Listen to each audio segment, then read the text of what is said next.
जिसके घर में संपदा की कमी होती है, जिसके घर में कर्जा बढ़ जाता है, लक्ष्मी नहीं आती, बहुत टेंशन की जिंदगी जीता है मनुष्य, व्यापार चल नहीं रहा, बहुत तकलीफ का जीवन चल रहा होता है, तो आज भी नियम है महाराज, आज भी नियम कि सोमवार शुक्रवार ये 2 बार ऐसे हैं, इन 2 बार को यदि कटोरी में थोड़ा सा शहद रखकर, मधु रखकर यदि लक्ष्मी जी का स्मरण किया जाए और माता लक्ष्मी जी का स्मरण कर कर एक लाल पुष्प उस कटोरी के सम्मुख में माता लक्ष्मी का नाम लेकर रखा जाए और बाद में वही शहद, वही मधु और वही पुष्प सोमवार का दिन और शुक्रवार के दिन लक्ष्मी का पूजन कर कर, स्मरण कर कर, दूसरे दिन शुक्रवार के दिन पूजन करें, शनिवार के दिन उस मधु का, उस पुष्प का विसर्जन करें, सोमवार के दिन पूजन करें लक्ष्मी जी का स्मरण कर कर और मंगलवार के दिन अगर विसर्जन करें, 5 या 7 सोमवार या शुक्रवार को यदि आप मधु का भोग लक्ष्मी जी को लगाना प्रारंभ कर दें, शिव का नाम स्मरण कर कर, तो उसके घर में कभी संपदा की कमी नहीं होती, लक्ष्मी उस संपदा को बढ़ाती। और हम तो यहां तक कहेंगे, प्रयास करो, अगर आपके घर में छोटा सा शिवलिंग विराजमान है, आपके घर में अगर छोटा सा शंकर जी का शिवलिंग है, छोटा सा शंकर भगवान का शिवलिंग है, या आपके घर में कुबेरेश्वर धाम का कंकर है, और आपके घर में यदि शंकर भगवान का शिवलिंग है, या सीहोर का रुद्राक्ष हो, या शंकर भगवान का शिवलिंग हो, या कंकर शंकर हो, तो निवेदन है जहां पर भी शिवलिंग आपके घर में विराजमान है, अगर छोटी सी कटोरी में एक बेलपत्र को आप नीचे रखिए, छोटी सी कटोरी उस बेलपत्र के ऊपर रखकर उसमें थोड़ा सा मधु, शहद, शंकर भगवान की साक्षी में शिव जी के सामने अगर शुक्रवार की शुक्रवार रखना प्रारंभ कर दो, धीरे धीरे संपदा की वृद्धि अपने आप होना प्रारंभ हो जाए। शुक्रवार के दिन बेलपत्री के वृक्ष के नीचे बैठकर घृत का दिया लगाकर शरीर में जो रोग है उसका स्मरण कर कर शंकर जी से विनय कर कर, हे भोलेनाथ, आपने शुक्र देवता को संजीवनी मंत्र दिया है, तो क्या आप मेरे को वो मंत्र प्रदान नहीं करोगे? मेरे रोग, मेरी बीमारी, मेरे दुख को आप नहीं हरोगे? शिव से कहो, ये शरीर आपने दिया है और भजन करने के लिए दिया है, स्मरण करने के लिए दिया है, कीर्तन करने के लिए। यह स्कंद पुराण कहती है महाराज कि भगवान नारायण स्वयं इस जड़ के नीचे अपना विश्राम करते हैं। इस जड़ के नीचे प्रयास करा करो, एक चुटकी हल्दी, कितनी? मात्र एक चुटकी हल्दी आंवले के वृक्ष के नीचे भगवान हरि हर महादेव के नाम से रखकर उस पर पूर्व मुख कर कर, पूर्व की ओर मुख कर कर जल समर्पित करना प्रारंभ कर दीजिए। आप अगर प्रयास करेंगे, शुक्रवार की शुक्रवार करें, या नवमी की नवमी करें, अष्टमी की अष्टमी करें, प्रदोष की प्रदोष कर लें। मन जब तो होने लगे तब एक श्वेत पुष्प लेकर उस सफेद पुष्प में थोड़ा सा हल्दी और कुंकू का लेपन कर कर किसी भी शंकर के मंदिर में, शंकर के शिवलिंग पर यदि ब्रह्मेश्वर महादेव का नाम लेकर उस फूल को, पुष्प को समर्पित किया जाता है, फूल को चढ़ाते समय, फूल जब समर्पित किया जाता है तो फूल का जो मुख है, जैसे ये डंडी है फूल की, और फूल का जो मुख है, जहां आप बैठे, इधर बैठे तो इधर, उधर बैठे तो उधर, इधर बैठे तो इधर, फूल का मुख अपनी ओर होना चाहिए। उस भगवान शंकर के शिवलिंग पर ब्रह्मेश्वर महादेव का नाम लेकर यदि वो श्वेत पुष्प, हल्दी और कुंकू लगाकर समर्पित करा जाता है, तो व्यक्ति का मन बार बार डामाडोल नहीं होता और वो एकाग्र चित्त होकर अपनी मंजिल तक पहुंच जाता है। वो ब्रह्मेश्वर महादेव। एक पात्र में जल और दूध ले लीजिए। शुक्रवार का दिन, तो कहोगे गुरुजी ये कथा कहाँ से निकाल के लाए हो? तो विष्णु पुराण में से आप उसको स्मरण कर सकते हो। काय में से? विष्णु पुराण में से। एक पात्र में देसी गाय का दूध, जल उसमें रखकर, और आपके यहाँ अगर लड्डू गोपाल हो, यदि आपके घर में ठाकुर जी हो, लड्डू गोपाल हो, विष्णु जी का कोई स्वरूप हो, श्री हरि का कोई स्वरूप हो, तो उस पर शुक्रवार के दिन आप संध्या के समय पर दुर्वा डालकर उस दुर्वा से अगर लक्ष्मी जी के नामों का 108 बार उच्चारण कर कर, घी का दिया लगाकर, कैसर के चावल साथ में रखकर केवल उस जल का और दूध का मात्र छींटा देते हो तो उसके घर में कभी लक्ष्मी की कमी नहीं आ सकती, संपदा बढ़ती चली जाती है। 108 बार लक्ष्मी के नाम का मात्र उच्चारण कर लेने पर, भगवान विष्णु के चरणारविंद पर, भगवान विष्णु के चरणों पर केवल उस दुर्वा का जल का दूध का सींचन कर देने से भी लक्ष्मी की वृद्धि होती, लक्ष्मी देती, दुर्वा बढ़ती है। और दुर्वा का एक बहुत सुंदर गुण है महाराज, बहुत सुंदर गुण है दुर्वा का। जहां पर उसके भीतर गांठ आती है ना, वहां से 2 रास्ते बना देती है। बोलो बनाती कि नहीं बनाती? कभी दुर्वा देखी होगी आपने, जहां गांठ आई वहां 2 रास्ते बनाएगी, फिर गांठ आई फिर 2 रास्ते बनाएगी, फिर गांठ आई फिर 2 रास्ते बनाएगी। दुर्वा का क्रम ऐसा है कि हम भगवान को दुर्वा क्यों देते हैं, उसका कारण यह है कि मान लो हे परमात्मा, हे शंभु, हे गणेश, हे प्रभु नारायण, अगर मान लो मेरा एक रास्ता चलते चलते गांठ पड़ जाए, एक रास्ता मेरा बंद हो जाए, तो वहां से मेरे दूसरे रास्ते खोल देना। इसलिए दुर्वा भगवान को समर्पित करी जाती है। दुर्वा को समर्पित करने का क्रम ही यही है कि मेरे मार्ग खुल जाए, मेरी राह खुल जाए, मेरा मार्ग चारों तरफ खुलता चले। दुर्वा नीचे की ओर चलते चलते मार्ग खोलती चली जाती है।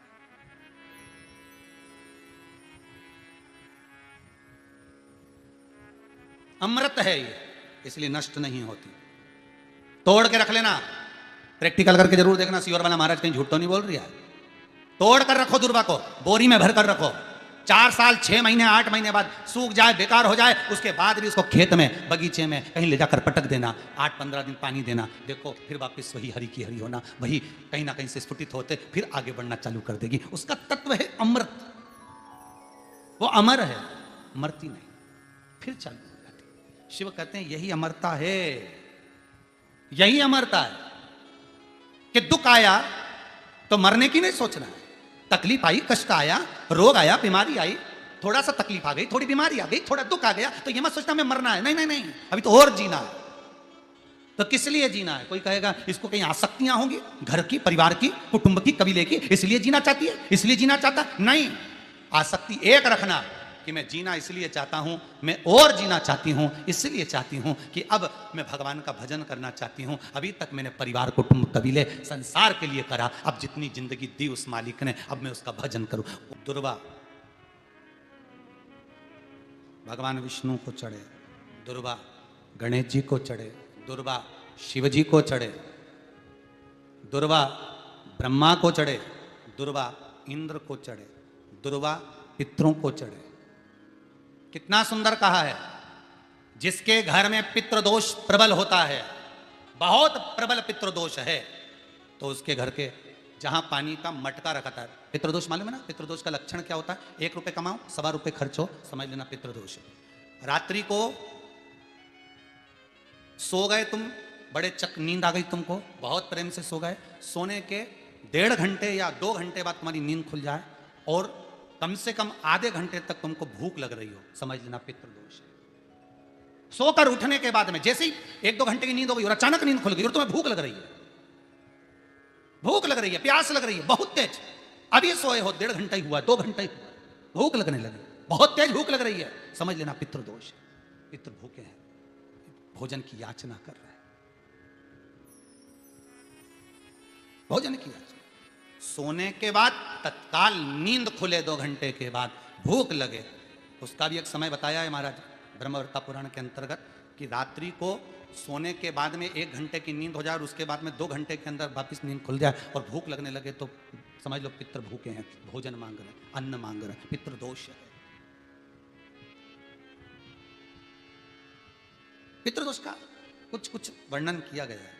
घर में एक पात्र के चक्कर में, एक बेडशीट के चक्कर में, एक सामान के चक्कर में विवाद हो रहा है, तो समझ लो पितृदोष है। 1 रुपया कमाया, 1.25 खर्च हो रहा है, पितृदोष है। घर में एक बीमार, दूसरा फिर बीमार हो गया, तीसरा फिर बीमार हो गया, एक ठीक हुआ, एक बीमार हुआ, पितृदोष है। पितृदोष का भाव, तो उसके लिए करना क्या है? शिव महापुराण की कथा कहती है, सुंदर गणेश जी का चरित्र वर्णन करता है, स्कंद पुराण कहती है, विष्णु पुराण कहती है कि दुर्वा 21 दुर्वा की गांठ बनाकर, 7 गांठ 21 दुर्वा की बनाकर, जो अपने पितरों का मटका, मटका मतलब परिंडा, हंडा, जो भी पानी का भरते हो, उसके नजदीक में मात्र एक कटोरी में चावल रखकर उसमें अगर दुर्वा रख देता है तो मात्र 5 या 7 दिन में पितृदोष समाप्त होना प्रारंभ हो जाता है। उसके घर में लक्ष्मी की वृद्धि होने लगती है, सुख शांति अपने आप आने लगती है, उसका क्लेश समाप्त हो जाता है। दुर्वा में वो गुण है जो पितृ भी उसका भाग अमृत तत्व प्राप्त करना चाहता है, अमृत देना चाहता है। और सरल भाषा में समझिए, जिसकी फैक्ट्री नहीं चल रही हो, फैक्ट्री में बार बार कुछ तकलीफ आ रही हो, गाड़ियां नहीं चल रही हो, 4 व्हीलर गाड़ियां ले रखी हैं, कभी ट्रक गड़बड़ हो रहा है, कभी ट्रक में ये हो रहा है, कभी गाड़ी में ये हो रहा है, कभी बस में ये हो रहा है। बस एक काम करना है, दुर्वा का थोड़ा सा भाग लेकर पानी के लोटे में उसको डालकर 5 अक्षत के दाने उसको पटक कर उस गाड़ी के अंदर उस कलश को रख दो, बस आधे घंटे के लिए, और उस पानी को चक्के के चारों तरफ डालते डालते जाइए दुर्वा के साथ में, तकलीफ नहीं देगा। फैक्ट्री का भी यही प्रमाण है। दुर्वा में वो अमृत तत्व छुपा है जिसका सुख आनंद दे जाता है। आनंद। शिव पुराण कर रही है महाराज। दुर्वा का एक नाम और है, उसका नाम है अमृत जन्मा। क्या नाम है? अमृत जन्मा। दुर्वा का एक नाम और है। मारवाड़ी लोग इसको ध्रुवी बोलते हैं, ध्रुव बोलते हैं। दुर्वा का भोग सुख। शंकर भगवान गौ माता दूध की धार लगाती है, इसलिए दुर्वा का दूध से बड़ा मिलन है, बड़ा आनंद है, बड़ा सुख है।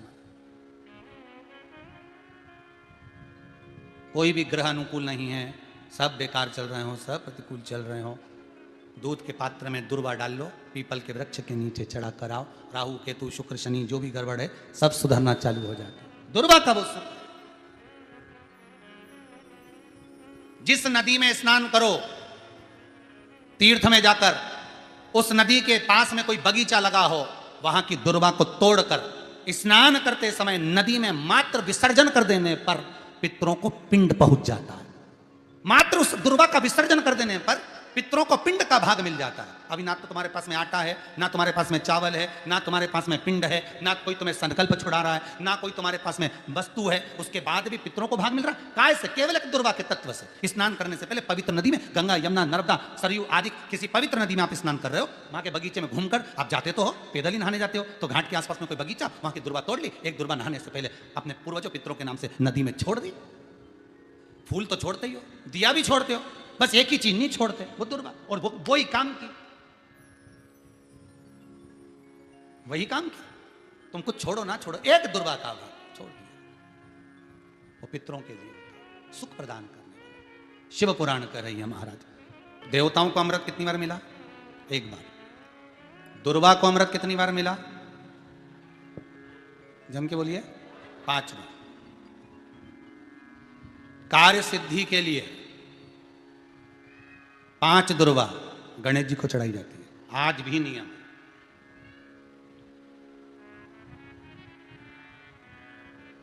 कभी आपको मौका मिला हो और आपने रावण संहिता पढ़ी हो।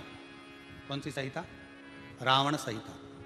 क्योंकि रावण शिव का उपासक था, भजन करने वाला था। शिव तांडव स्तोत्र आज भी लोग रावण का एक आनंद में पढ़ते। तो शिव का उपासक है रावण, शंकर का उपासक। विद्वान भी था, ज्ञानवान भी था। वो तो देवता के हाथ से मरना था उसको, इसलिए उसने मांगा ही यही था। जो मांगा वो मिला। तो रावण संहिता अगर किसी ने पढ़ी हो तो उसको मालूम होगा, रावण संहिता में 4 तरह के तिलक का महत्व बताया। कितने तिलक? 4। उन 4 तिलक में सर्वश्रेष्ठ तिलक रावण बताता है। एक तिलक सर्वश्रेष्ठ है, वो है दुर्वा। जो दुर्वा होती है, उस दुर्वा को जलाकर उसकी भस्म तैयार कर कर उसमें गाय का, श्वेत गाय, कौन सी गाय? सफेद। उस गाय के शरीर पर कोई दाग ना, उसके शरीर पर पूर्ण तरह से श्वेत हो, ना लाल उसमें कोई धब्बा हो, ना काला धब्बा हो, ना कोई कलर हो, बस केवल श्वेत। रावण संहिता में 4 तरह के तिलक का प्रमाण दिया। तो एक तिलक रावण संहिता में वर्णन आया, एक तिलक का जो व्याख्यान वर्णन किया गया, उसमें दुर्वा को जलाकर राख कर कर भस्म बनाकर उसमें गाय का घी, देसी गाय का घी मिलाकर और उसका बिंदी, उसका तिलक मस्तक पर लगाकर या नैनों में सुरमा लगाकर जो व्यक्ति जिस किसी से मिले वो उसका हो जाता है। उस दुर्वा में इतना प्रबलता आ जाती है, अमृत तत्व जुड़ा हुआ है दुर्वा के। रावण संहिता में 4 तिलक बताएं, उसमें से सबसे 4 तिलक में अलग अलग, एक बेलपत्री की जड़ का तिलक है, एक आंकड़े की जड़ का तिलक है। रावण संहिता में 4 तिलकों का वर्णन है, उसमें मुख्य है सबसे ज्यादा। हम तो कहेंगे, अगर मान लो वैसे तो नौकरी करने जाओ, सर्विस करने जाओ तो आंख में काजल लगा कर जा नहीं सकते, नहीं तो लोग ही कह देंगे कहाँ से आया है। मालूम पड़े तुम नौकरी के लिए इंटरव्यू देने जाओ और आंखों में काजल लगा के चले जाओ, तो फिर भी एक प्रयास करना, फिर भी एक प्रयास करना, उस दुर्वा का जो काजल बनाओ, मूछे हो, दाढ़ी हो, कहीं कहीं पर भी उसकी एक बिंदी लगा कर चले जाओ, वो असर करेगी और आपको वो जॉब मिल ही जाएगा, ये पक्का है। उसमें आकर्षण होता है। दुर्वा आकर्षण का केंद्र करती है। आपको कभी आपके नयनों में दर्द हो रहा हो, जलन हो रही हो, तो आप दुर्वा, हरी भरी जहाँ दुर्वा हो वहां थोड़ी देर चलने का प्रयास करिएगा, आपके नेत्रों का विकार समाप्त हो जाएगा। दुर्वा में वो एक सुख है, वो अमृत छुपा हुआ, और एक बार का अमृत नहीं, 5 बार का अमृत दुर्वा के अंदर।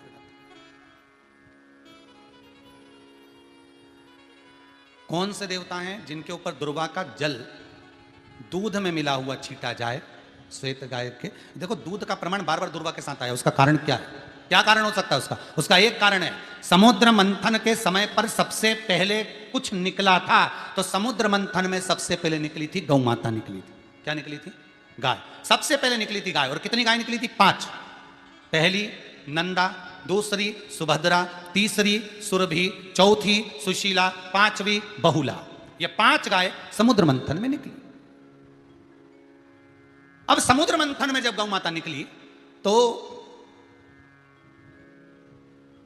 सारे 33 कोटि देवता मंथन में जो लगे हुए थे, उन मंथन को करते करते देवता थक चुके थे, सारे देवता थक चुके थे।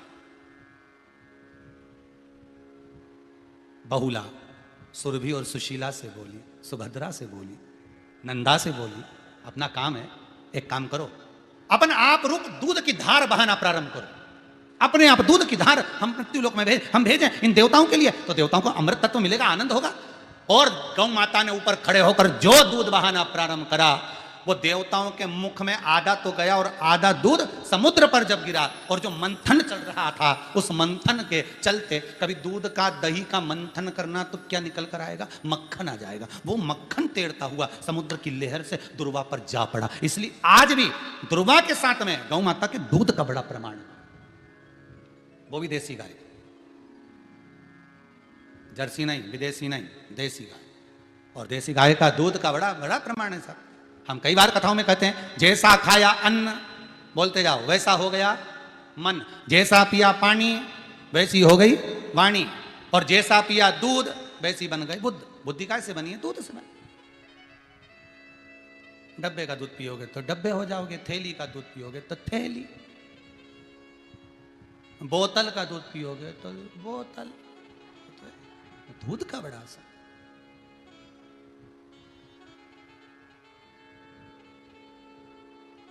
गौ माता के दूध का पान। कहा एक पात्र में जल और दूध ले लीजिए, शुक्रवार का दिन। तो कहोगे गुरुजी ये कथा कहां से निकाल के लाए हो? तो विष्णु पुराण में से आप उसको स्मरण कर सकते हो। काय में से? विष्णु पुराण में से। एक पात्र में देसी गाय का दूध, जल उसमें रखकर, और आपके यहाँ अगर लड्डू गोपाल हो, यदि आपके घर में ठाकुर जी हो, लड्डू गोपाल हो, विष्णु जी का कोई स्वरूप हो, श्री हरि का कोई स्वरूप हो, तो उस पर शुक्रवार के दिन आप संध्या के समय पर दुर्वा डालकर, उस दुर्वा से अगर लक्ष्मी जी के नामों का 108 बार उच्चारण कर कर, घी का दिया लगाकर, कैसर के चावल साथ में रखकर, केवल उस जल का और दूध का मात्र छींटा देते हो, तो उसके घर में कभी लक्ष्मी की कमी नहीं आ सकती, संपदा बढ़ती चली जाती है। 108 बार लक्ष्मी के नाम का मात्र उच्चारण कर लेने पर, भगवान विष्णु के चरणारविंद पर, भगवान विष्णु के चरणों पर केवल उस दुर्वा का, जल का, दूध का सिंचन कर देने से भी लक्ष्मी की वृद्धि होती, लक्ष्मी देती।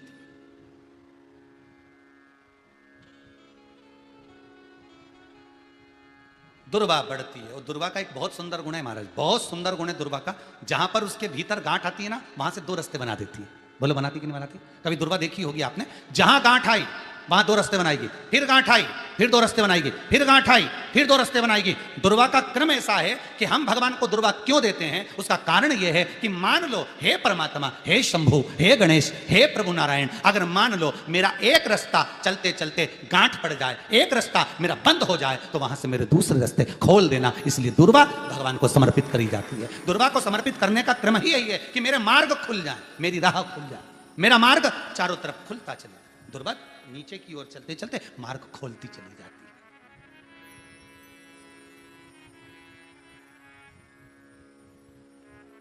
अमृत है ये, इसलिए नष्ट नहीं होती। तोड़ के रख लेना, प्रैक्टिकल करके जरूर देखना। सियोर वाला महाराज कहीं झूठ तो नहीं बोल रही है। तोड़ कर रखो दुर्वा को, बोरी में भर कर रखो। 4 साल 6 महीने 8 महीने बाद सूख जाए, बेकार हो जाए, उसके बाद भी उसको खेत में बगीचे में कहीं ले जाकर पटक देना। 8-15 दिन पानी देना, देखो फिर वापस वही हरी की हरी होना, वही कहीं ना कहीं से स्फुटित होते फिर आगे बढ़ना चालू कर देगी। उसका तत्व है अमृत, वो अमर है, मरती नहीं, फिर चालू हो जाती। शिव कहते हैं यही अमरता है, यही अमरता है कि दुख आया तो मरने की नहीं सोचना है। तकलीफ आई, कष्ट आया, रोग आया, बीमारी आई, थोड़ा सा तकलीफ आ गई, थोड़ी बीमारी आ गई, थोड़ा दुख आ गया, तो ये मत सोचना मैं मरना है। नहीं नहीं नहीं, अभी तो और जीना है। आया दरवाजे तक रोग, आया दरवाजे तक बीमारी, आया दुख दरवाजे तक, दुख क्यों ना आएगा? हमारे पूर्व का कर्म है तो दुख तो मिलना ही है। कोई महाराज जी तुमसे कहते कि तुम्हें दुख ही नहीं आएगा, मैं बैठा हूं, तो महाराज जी से कहते ना तुम्हारे चरण कहां है बता दो, क्योंकि दुख तो आएगा। जैसी करनी वैसी है करनी। जो पूर्व में कर कर आए हो, भले आज तुम किसी को दुख नहीं दे रहे, भले आज तुम किसी को तकलीफ नहीं दे रहे, पर पूर्व का कर कर आए हो वो तो भोगना पड़ेगा।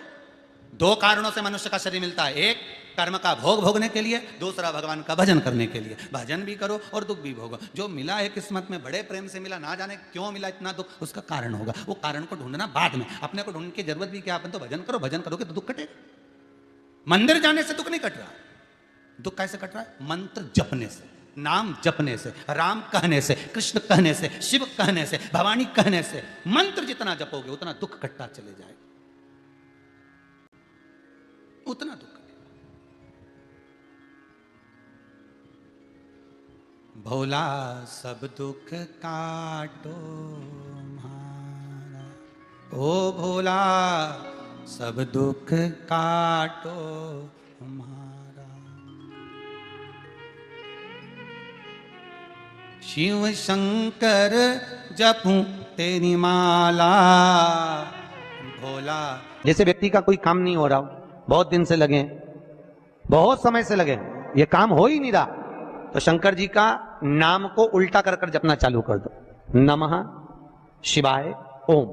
आपको लगे कि आपके घर में शांति बिल्कुल नहीं है, क्लेश बहुत ज्यादा है, बहुत ज्यादा तकलीफ, हमारे घर में कुछ न कुछ जरा सी बात पर विवाद होता ही है, तो प्रयास करिएगा कि आप काली तिल थोड़ी सी, एक काली मिर्ची और 7 लौंग। क्या क्या तिल चीजें हैं? काली तिल, काली मिर्ची, 7 लौंग। केवल ये हथेली में रखकर अपना नाम और गोत्र बोलकर अपने दरवाजे से बाहर निकलकर किसी भी शंकर के मंदिर को समर्पित करिए। शिव पे नहीं चढ़ाने दें तो शंकर की चौखट पर। महाराज घर में कभी क्लेश नहीं होगा, बिल्कुल शांति, सहजता।